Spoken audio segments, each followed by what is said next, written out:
Welcome to the Crystal Coach Show with me, your host, Anahata, helping you live every day with clarity, guidance, and practical wisdom.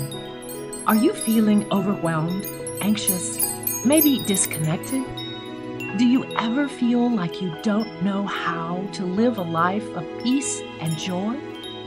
I am Anahata Roach, the Crystal Coach, and during this show, we channel divine wisdom through stories of service, spirituality, and stones for self-care. The Crystal Coach Show leaves you with a feeling of connection and the clarity that takes towards becoming the best version of yourself as you hear from thought leaders and many others to help you ignite the crystalline nature of who you really are. Stay tuned. The Crystal Coach Show starts now.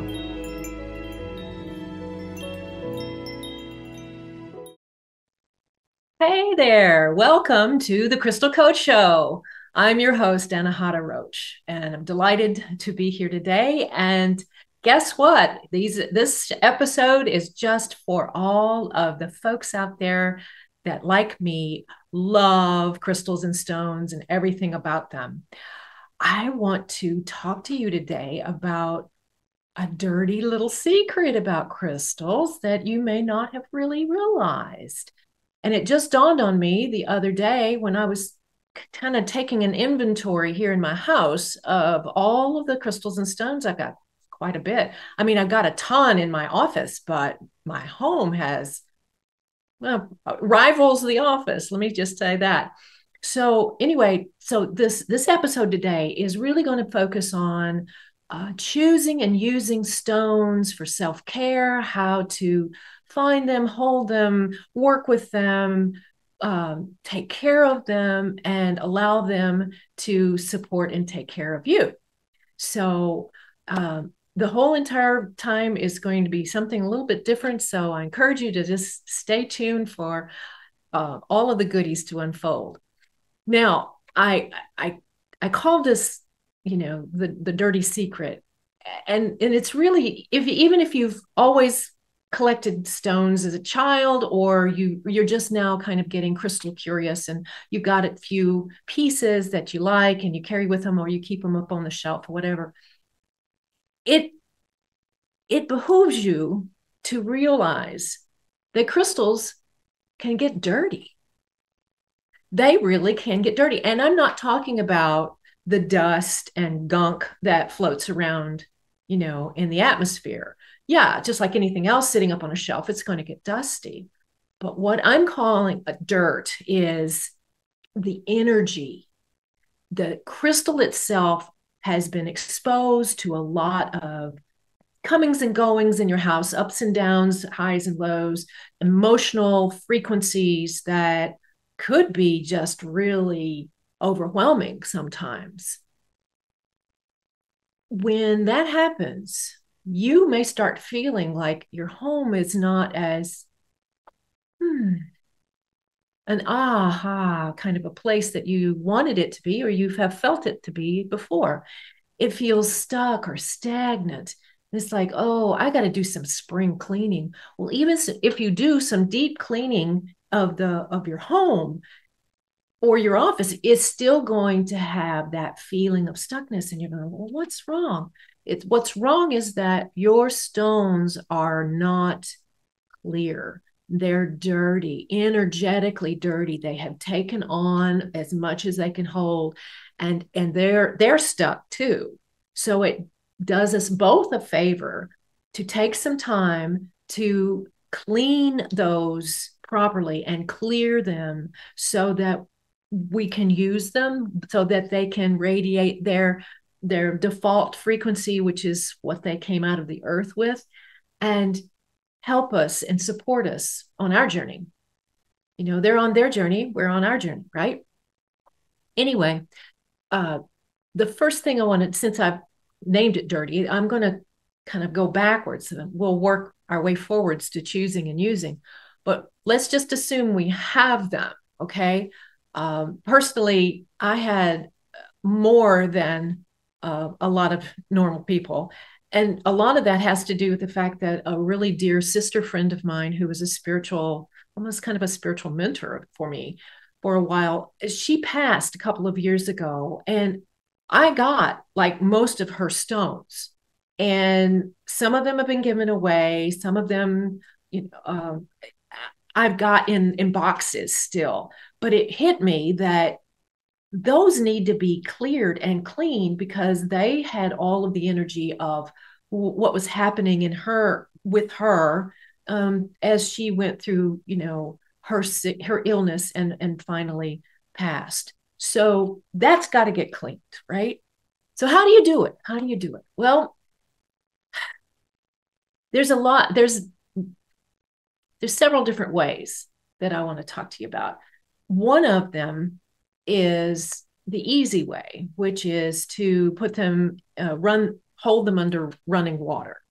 Now, if you've got a bunch of tumbled stones and things that are polished, just small little polished stones or bigger polished stones, that's easy. That's an easy fix. Put them in a bowl, or actually, I put them in a colander. You just kind of put the ones that you can run water over in a colander. And then I think about, kind of visualize in my mind a clear mountain stream and have that frequency of that clear mountain stream in my mind and then intend for the water running over the rocks to clear and clean the frequencies and energies that have been stored in there as I am holding them under the running water. Okay. So it's all about intention. Yeah. So you're intending for these stones to be cleaned and cleared. And so you can do that for as long as it feels right to you. I wouldn't just like pass them underneath the thing and go, hey, that's it. That's like phoning it in. If you're really committed to in cleaning and clearing, you need to be there, right? Be present for it. Don't think about what else you have to do. It's a ceremonial kind of process, even though it looks very natural, right? It just looks like an everyday thing. You've got, well, not an everyday thing. Who has a colander full of rocks every day? You don't.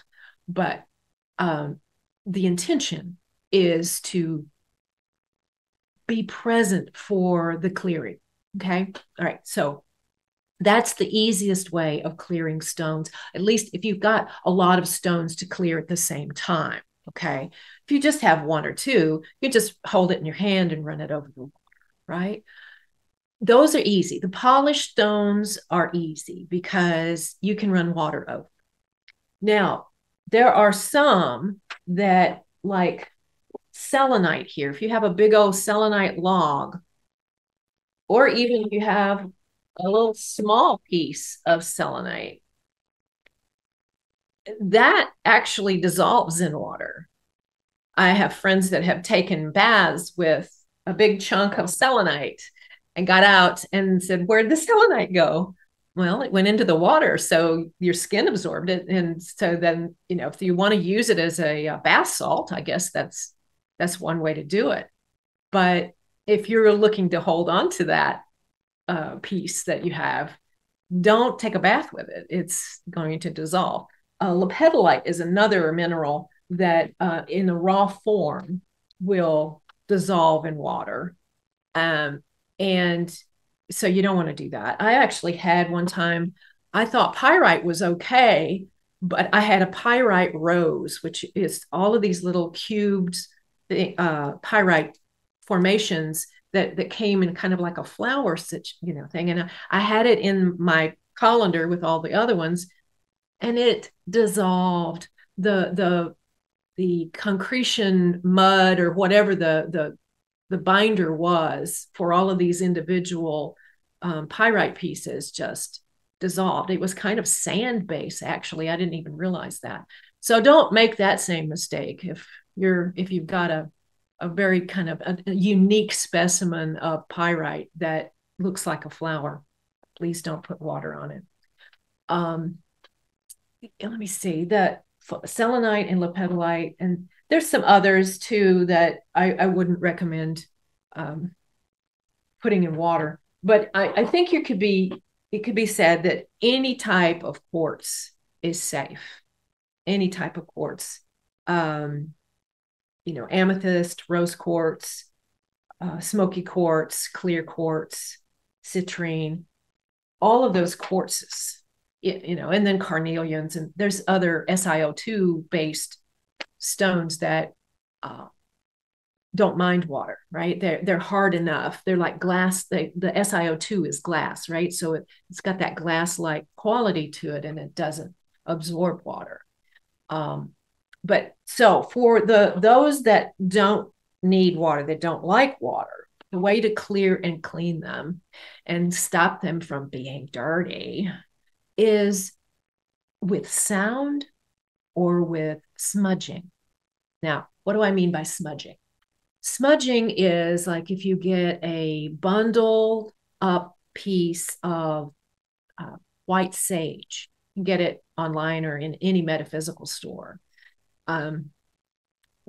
It's just dried sage, kind of like with twine around it, so it holds together, and you burn the tip of it and it emits some smoke, right? So that is a very clearing, cleansing type of frequency, the sage smoke. The thing about smudging your stones is that you have to follow it up with something else, because it may clear out what's been stored in your stone, but it does not fill in.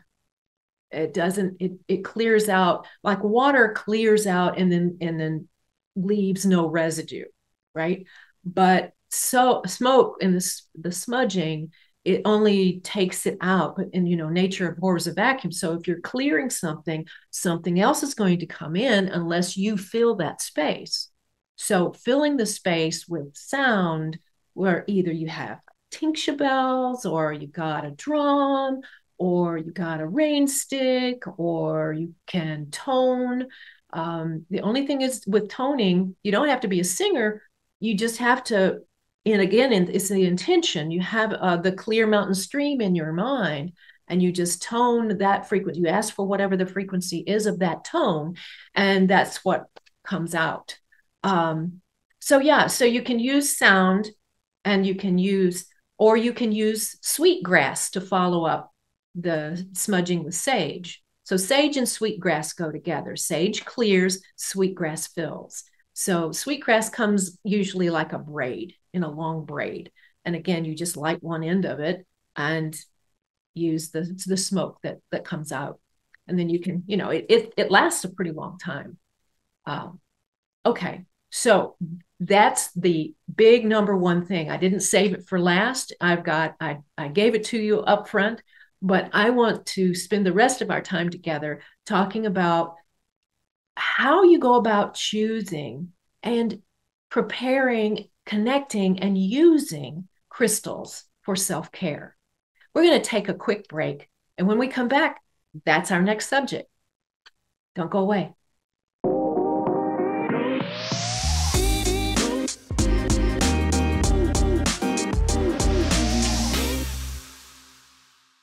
Hi there. Welcome back to the Crystal Coach Show. I'm your host, Anahata.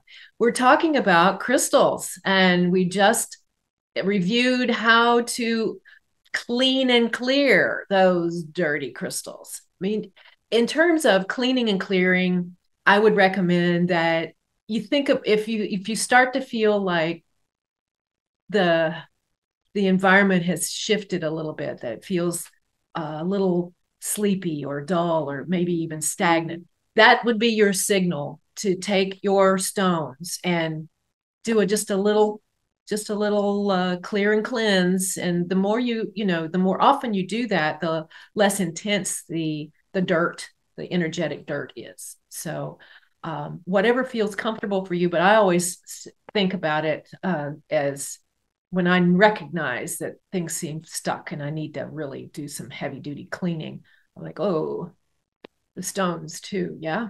Okay. Now, next topic of in our crystal bag is about choosing. How do you choose a stone?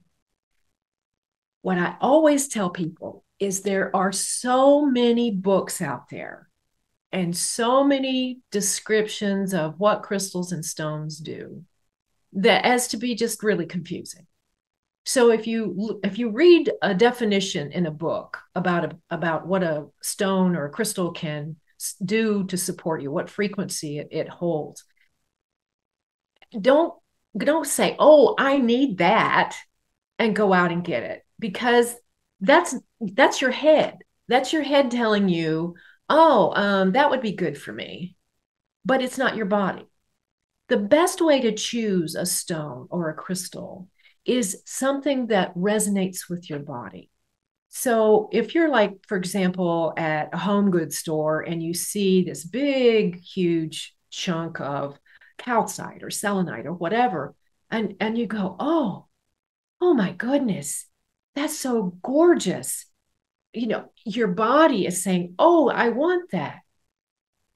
Well, then by all means, go get it. If you're at a metaphysical rock store and there's all these bins of all of these different kinds of stones and crystals, don't go and read the descriptions of each one before you pick it up. Allow your body to go to wherever it gets led to. And, maybe you're just drawn to having a piece of rose quartz or something. It doesn't, what it is a frequency resonance with you. Okay. So that stone has something that you need either to support you or to learn from. I know there's times when I've picked up a stone and it's like bit me. Bleh! I don't want that. That doesn't work for me. Hey, uh, and but you know what? You can't walk away from that, because that stone that got your attention in not a positive way has a learning opportunity for you. There's something about that frequency that you need to work through in order to be either in resonance with it or to learn from it. Right? So there's something that's deficient in your frequency, and that stone wants to help you get it cleared or level up. Okay, so I remember my first piece of moldavite that I ever picked up. It gave me this horrific headache, and I was like, man, no, I can't have that. But I was being guided. I had lots of taps on my shoulder. This is what you need. Oh man, I don't know. Well, I went ahead and got it, right? And put it up on my altar, which I passed every day when I was getting ready to go to work. And one day I passed it and it said, wear me. First time a rock ever talked to me. And I'm like, no, no, you give me a headache. Wear me. And so I did. And I had like a quitting caffeine kind of headache, like dull 3 days. For 3 days, I had this headache. And then I didn't have it. And then I could wear it. And it was like, oh. And then I found out that that's like one of the highest frequencies in a stone, right? Because it is a result of a collision of a meteorite with the earth. And there was something that I needed in that frequency. And the humans have to raise their vibration up to meet the crystal or stone. I know, right? You're going, well, wait a minute. Humans, obviously, blah, blah, blah. No, sorry. The minerals are the ones that you need to resonate with. It's not the other way around. So when you're using crystals and stones to support you, you're coming into resonance with them, not the other way around. Yeah. So that's the very first thing that I always tell my clients is, if you want to start collecting stones, do that from a place of, what do I need? What does my body tell me that will support or help me in my journey and in my own soul's growth, right? So always let your body choose the stone. Let your heart tell you. and not your head. Because if you ask 2 or 3 crystal people, how do you use a stone? You might get 15 answers, all of them different. So it has to do with what feels right to you. Don't be a slave to what any book says. I am not a slave to the book that I use for reference, but I have already sat with my crystals. I've already connected to them. I already know what the frequency holds for me and what generally a frequency is for others. So, but the subtle ways in which it works on a quantum and frequency level is unique to everyone. Okay. So bear that in mind. So that's choosing. So how do you use the crystal or the stone that you just bought? Depends. It depends on what you got and depends on how you feel drawn to use it, right? There are some basic ones that have this frequency that, when I make recommendations at the end of my other podcasts that you could use this or you could use this to support what we were talking about. It's from a very broad umbrella perspective. So, for example, rose quartz. I just said that has this beautiful vibration of love, and it's more about love of self. But it's just love. It's just pink, and it's just beautiful, and it's warm and fuzzy. Amethyst, on the other hand, has a frequency that allows you to connect to the divine aspect of yourself. And to some, it's very protective. And the purple color in it is primarily influenced by traces of iron as well as magnesium. Starts one of those M's. I just drew a blank. The crystal coach stumped herself. Anyway, that iron in it helps you to ground. It helps you, is protective, Iron Man shield kind of frequencies. Selenite. A lot of people use selenite. Some people say you can put other stones on selenite to clear them. You could put other stones on black tourmaline if you think about that. This is a connection to your higher self. It's a very high angelic kind of light frequency. So can you clear other stones with it? If you think that you've got the intention to clear it and then that it will, sure, use it. Do I do that? No, but everybody's different. And there's no right or wrong way to work with crystals or stones in the most positive aspect. Do you know what I'm saying? If you work in the light, then there's no right or wrong way to do that. There's no reason to sit there and judge yourself for doing it wrong because it felt right to you, right? Black tourmaline transmutes negativity to clear light. It's an earth element, so it's grounding and it's protective, but it does transmute negativity. I have black tourmaline, usually have black tourmaline all around me. Today, I'm broadcasting from my home, and I left my black tourmaline in the office and in my bedroom. What are you going to do? Anyway, I've shown you black tourmaline before. And it's just my go-to stone for clearing out negativity.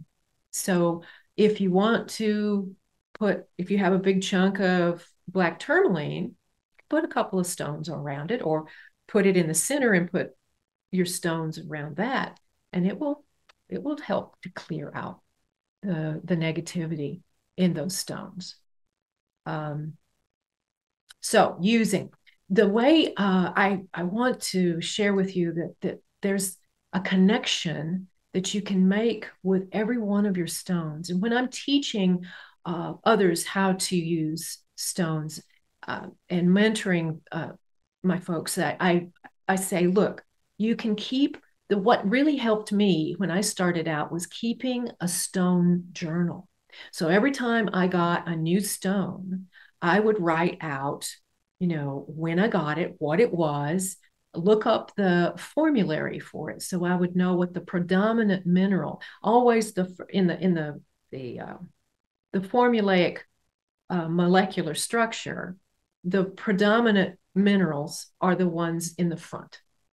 And there's lots of other little minerals sometimes. Like black tourmaline has a formula that's like a yard long. It's primarily, you just look at the primary formula. So anyway, that's what I said. You write that down. You write down what it looks like, you hold it in your hand. How does it feel? What's the shape of it? And then, after you've cleared it, if you have any other information about, like if you buy it at a gem and a mineral show, that's going to tell you where it came from, what mine, what country. So you keep that also as a record. But the way to connect it is to put it in your receiving or non-dominant hand so that you can start to absorb the frequencies of the stone. And if you can imagine it being like a little lightning storm that goes from the stone into your hand, like there's a communication between your energy and the energy of the stone. I have an actual meditation that I give to my folks when we're doing this kind of work that helps you to connect with the stone and really awaken it for work with yourself, for support. It's a lot more involved than what I'm glossing over, but the point I'm trying to make is that if you really truly want to work with a stone, you have to connect with it. If you just like what it looks like and likes the way it feels and you want it just to decorate your home, that's perfectly fine. That will be the extent of how it supports you. You don't have to, the connection with it has to do with the resonant field and working together, right?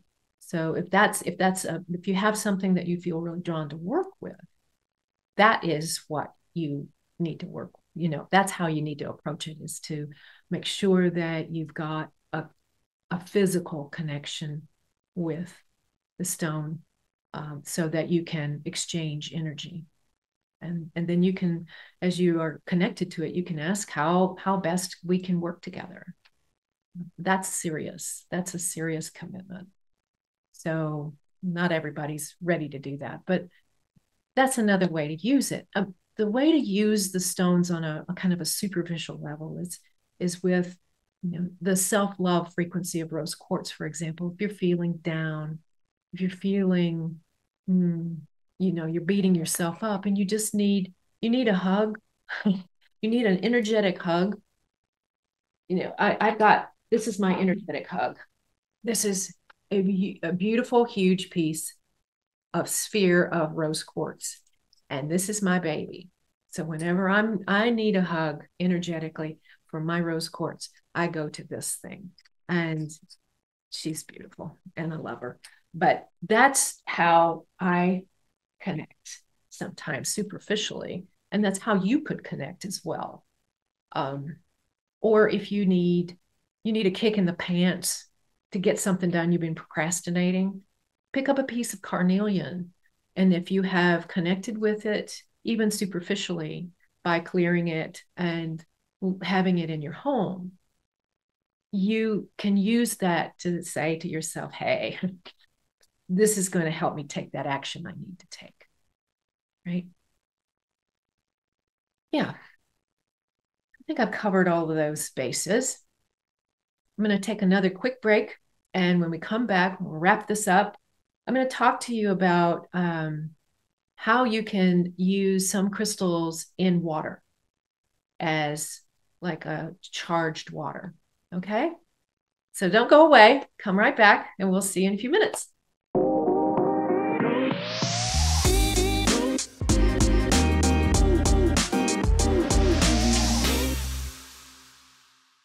Hey, friends, we're back. We're back. Crystal Coach Show, and I'm your host, Anahata. We're talking about taking, using and choosing stones for self care, getting them clean, connecting with them.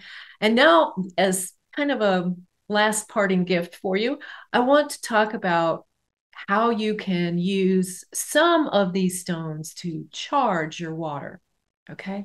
Now, just like I told you that any crystal that would be like a quartz, any quartz like clear, amethyst, citrine, rose, smoky, any of those quartzes you can use because they usually come polished, and they don't really need to be polished. They're already kind of a glass like structure anyway. Do I have? Yeah, I have. They're kind of clear quartz here. So you can put, if you would like, for example, clear quartz has this beautiful way of amplifying energies around it, but you can program it. That's another subject for another day. Programming. Maybe not. Um, hold the crystal, the clear crystal, in your uh, dominant hand, and with the point going in.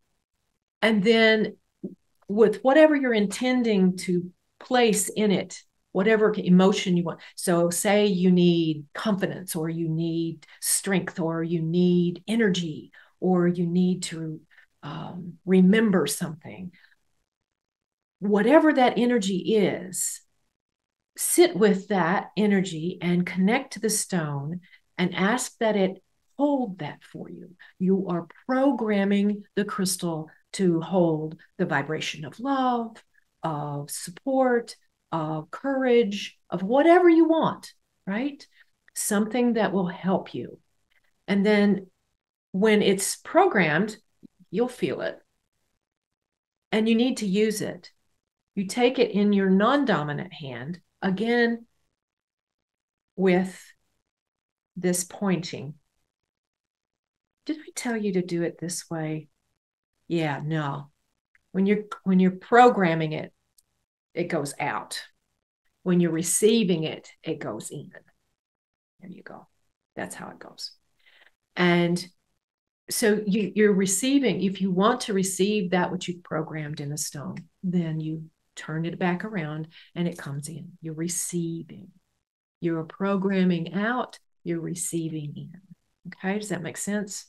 All right, that's what I wanted to share with you. I wasn't planning on it, but it's an easy thing to do, to explain anyway. It's not necessarily an easy thing to do, but to explain it is. But it just takes practice. So if you don't feel like it's working for you, it's just keep trying. Don't get discouraged. It's all about working with them and learning how to work and to connect and to enjoy a relationship with the frequencies of the mineral kingdom. Now, I talked to you about charging your water. The thing that I really came to enjoy and appreciate about shungite, I can't say enough about shungite. It's such a wonderful mineral to deflect electromagnetic frequencies, that which comes from your computer or your cell phone, or the 5G towers, and anything else is kind of floating around. I started doing this well before the pandemic, but it really helps me to ward off any kind of I don't know, just the common cold or the flu or any other kind of malaise that is unrelated to COVID. But it does build your immune system. And so I went all through the pandemic, and I didn't get my first case of COVID until 22, 2022. So and that was because I lost my bottle that had the COVID, had the shungite in it. So there's two types of shungite that you can put in a bottle. That which is polished, and the raw kind of called this is called elite or noble shungite, and it's kind of a crystallized version of shungite. Shungite in rawest form looks like carbon. It comes off on your hands like a pencil lead. And that's not good to have raw in your water. But I usually keep in my water bottle a piece of shungite. And I just feel that it really helps protect me. I drink the water, the charged water. If it's in that bottle for more than a couple of hours, it's starting to charge it. And that's really one of the things that I feel that really helped me during the pandemic, and has helped me to keep myself relatively healthy, along with other things that I do, obviously. Now, you could do, if you wanted to charge your water for love, you could have rose quartz. If you wanted to charge your water to connect to your higher self and your divine self, you can have a polished piece of amethyst. If you wanted to charge your water to stay grounded, which is obviously something I should have done today. I'm really I'm just like stoned, y'all. I'm stoned on my stones. All of these, I got so many stones around me right now that I'm just going, hello. Anyway, so that there's all kinds, any of the ones that I told you about that you want to manifest, you want to have charge your water to get into this frequency of manifestation. The citrine is lovely for that. So the charged water is, you don't want to put in any kind of raw, unpolished anything. But I wouldn't recommend anything aside from shungite, polished shungite, or the noble or elite shungite. As in anything else, I would have a small piece of, and charge your water by putting the raw piece in another jar or something, and then lower it into the water that you want to charge. Don't put it directly into that, because this is like malachite has got asbestos and some other things that are not very good for you in its makeup. So you don't want to ingest something that is poisonous. So you're in the clear for anything that has to use with, you're in the clear with anything quartz, right? And also with shungite water. I highly recommend shungite water. I think it's thebomb.com. But any other kind of mineral, and oh yeah, we talked about the selenite melting, right? So selenite would be another one. If you want to charge the water, you put it in another jar, seal it up, and put it in the water you want to charge, because you don't want that getting wet, or it ain't gonna work, right? You're looking for the frequencies. You're not looking for the actual material, right? Okay, I've just covered a huge ground of waterfront for you. If you have any questions, you can email me at mycrystalcoach@gmail.com. mycrystalcoach@gmail.com. And if you'd like to learn more about how to use and choose and work with crystals and stones, I have a free 20-minute discovery call that you can book on my website. It's thecrystalcoach.com. Yes, easy, thecrystalcoach.com. So that's how you can reach out to me, mycrystalcoach@gmail, or book a free session discovery call at thecrystalcoach.com. That's all for today. I hope you learned something and were able to get some clarity around why maybe your environment is a little stuck. Go out there and get rid of those dirty crystals. And we'll see you next time on the Crystal Coach Show. Bye for now. You have been listening to the Crystal Coach Show, helping you live every day with clarity, guidance, and practical wisdom. With me, your host, Anahata. Tune in every first and third Monday at 10 a.m. Pacific Time on TransformationTalkRadio.com, where we channel divine wisdom through stories of service, spirituality, and stones for self-care. Feel connected and reside in the vibration of love on The Crystal Coach Show. For more information and to become the best version of yourself, visit thecrystalcoach.com. That's thecrystalcoach.com. See you next time.